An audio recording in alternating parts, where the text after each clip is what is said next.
भवभयापहं भारतीपतिं भजकसौख्यदं भानुदीदितं भुवनसुन्दरं भूतिदं हरिं भजत सज्जना मारुतात्मजम्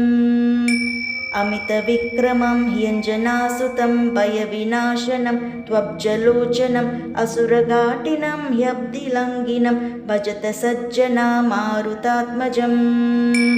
परभयङ्करं पाण्डुनन्दनं पतितपावनं पापहारिणं परमसुन्दरं पङ्कजाननं भजत सज्जना मारुतात्मजम्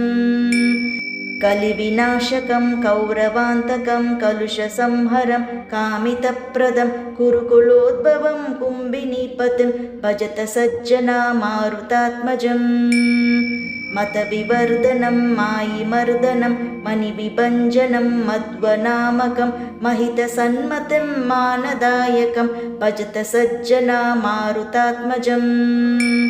द्विजकुलोद्भवं दिव्यविग्रहं दितिजहारिणं दीनरक्षकं दिनकरप्रभं दिव्यमानसं भजत सज्जना मारुतात्मजम्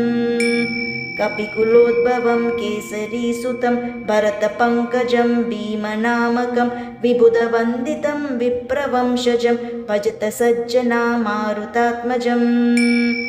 पतितियापुमान् पापनाशकं पवनजाष्टकं पुण्यवरदं परमसौख्यदं ज्ञानमुत्तमं भुवि सुनिर्मलं याति सम्पदम्